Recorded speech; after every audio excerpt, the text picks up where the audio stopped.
సంవత్సరం ఎంత పెట్టారు అని చూశాను. 5,05,978 కోట్లు. అంటే గత సంవత్సరం కంటే 45,000 కోట్లు సిఎస్ఎస్లో ఎక్కువ పెట్టారు.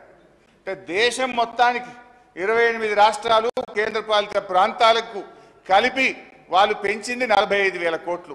కానీ మా గౌరవనీయులైన ఆర్థిక మంత్రి గారు ఒక్క మన రాష్ట్రానికే 12,000 కోట్లు గత సంవత్సరం కంటే అదనంగా వస్తాయని పెట్టారు. ఇది సాధ్యమా అని నేను అడుగుతా ఉన్నా. ఇకపోతే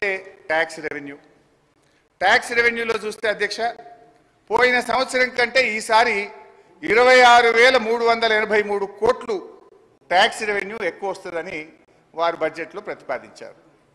ఇందులో ఏమంటారు?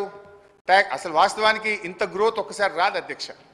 ఒకవైపు ఆర్థిక మాంద్యం అంటున్నారు, ఇంకొక వైపు మీ కొన్ని వ్యవహారాల వల్ల రాష్ట్రంలో రియల్ ఎస్టేట్ ఆగమైపోయింది, కుదేలైపోయింది.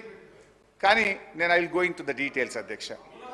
స్టాంప్స్ అండ్ చెప్తాను భాయ్ సాబ్, యూ షుడ్ హ్యావ్ పేషెన్స్. భాయ్ సాబ్, నేను 2 గంటలు అప్పులు చెప్తా, ఆస్తులు చెప్తా, నీ లిక్కర్ చెప్తా, నీ కథ అంతా చెప్తా, జర్ర ఒప్పుకోవచ్చు. విను, నేను మాట్లాడినాక మీకు అవకాశం ఉంటుంది, నువ్వే మాట్లాడు. నేను తప్పు చెప్తే నువ్వు సమాధానం చెప్పు, కానీ మధ్యలో రాకు. అధ్యక్ష, స్టాంప్స్ అండ్ రిజిస్ట్రేషన్ తర్వాత దీంట్లో ఏమంటారంటే, గత సంవత్సరం మనకు వచ్చింది 14,295 కోట్లు. ఈ సంవత్సరం స్టాంప్స్ అండ్ రిజిస్ట్రేషన్ ద్వారా 18,228 కోట్లు ఆదాయం వస్తుందని బడ్జెట్లో భట్టి గారు ప్రతిపాదించారు. ఎట్లా వస్తుంది?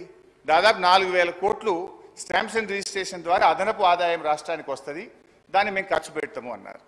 నేను అడుగుతా ఉన్న గౌరవనీయులు భట్టి గారు, ఒకవైపు ఏమో మీరు వచ్చిన తర్వాత గత 8 మాసాలుగా చూస్తే మంత్ ఆన్ మంత్ మనకు స్టాంప్స్ అండ్ రిజిస్ట్రేషన్ ద్వారా వచ్చే ఆదాయం తగ్గుముఖం పట్టింది. ఒకవైపు ఏమో రిజిస్ట్రేషన్లు తగ్గుతూ ఉన్నాయి, రిజిస్ట్రేషన్ ఆదాయం తగ్గుముఖం పడితే ఇంకొక వైపు మీరు 4,000 కోట్లు పెరుగుతుందన్నారు. ఏ రకంగా పెంచుతారు? అంటే మీరు వ్యవసాయ భూములు, రైతుల చేతుల్లో ఉండే వ్యవసాయ భూములకు భూముల ధరలు పెంచుతారా? Registration fee పెంచుతారా?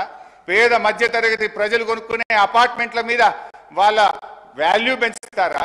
రిజిస్ట్రేషన్ ఫీజులు పెంచి ప్రజల మీద భారం వేస్తారా? ఏ రకంగా ఈ 4,000 కోట్లు మీరు ఆదాయాన్ని పెంచుతారో ఈ సభకు, ఈ సభ ద్వారా ప్రజలకు స్పష్టత ఇవ్వాలని గౌరవనీయులు భట్టి గారిని కోరుతా ఉన్నా.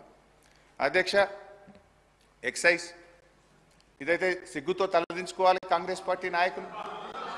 అధ్యక్ష, గత బడ్జెట్లో మంచిగా వినండి, నేను చెప్పింది విన్నాక తలదించుకోవడం తప్ప తలెత్తే పరిస్థితి ఉండదు మీకు. అధ్యక్ష,